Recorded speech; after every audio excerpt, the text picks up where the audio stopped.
All right, we're joined now by Charles Davis from NFL Network. And Charles, I want to ask you about the draft here in a moment. But first, the Super Bowl was 2 weeks ago. Yeah. As a former defensive player, I'm curious for your thoughts on the Chiefs' defense during their playoff run. It was so much fun to watch as a former defensive player.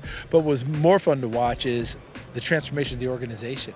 You know, we are used to the flash and dash. We're used to the high wire act. We're used to Mahomes running around making these big plays and receivers catching, Kelsey and, all that. We're used to shovel passes inside the 10-yard line and guys doing twirly bird and coming back and ring around the rosies.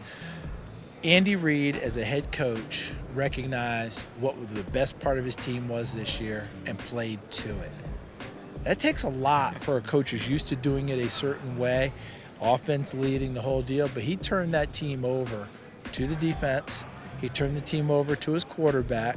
And in my mind, Patrick Mahomes has never played the position of quarterback better than he's playing it right now and through the playoff run, because he recognized his defense was good.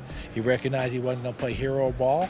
He wasn't going to put it in harm's way and turn it over. They ran the football with the offensive line and Isaiah Pacheco and crew, and they found a way to win games. It's more important to him for winning games than it was to make those key plays, throw it up in the whole deal. That's why it was so much fun to watch Kansas City this year. An organization that understood who they were, and the good coaches coached to what is best on their team. All led to a second straight Super Bowl. Yes. Trying to go for the three-peat here. That would be the first time ever if they can get it done. Now, looking at the draft, if the Chiefs start to win a third straight Super Bowl, what are some things you'd like to see them achieve here in the draft in a few months? Well, I think when you take a look at them, it's going to be interesting what they're going to do with the offensive tackle position, especially left tackle with Donovan Smith. Is he going to be back for Kansas City? Do they need to fortify that position? It's a deep offensive tackle draft. Of course, we know Kansas City picks at 32 and then beyond, right? It's one of those beautiful bummers, right?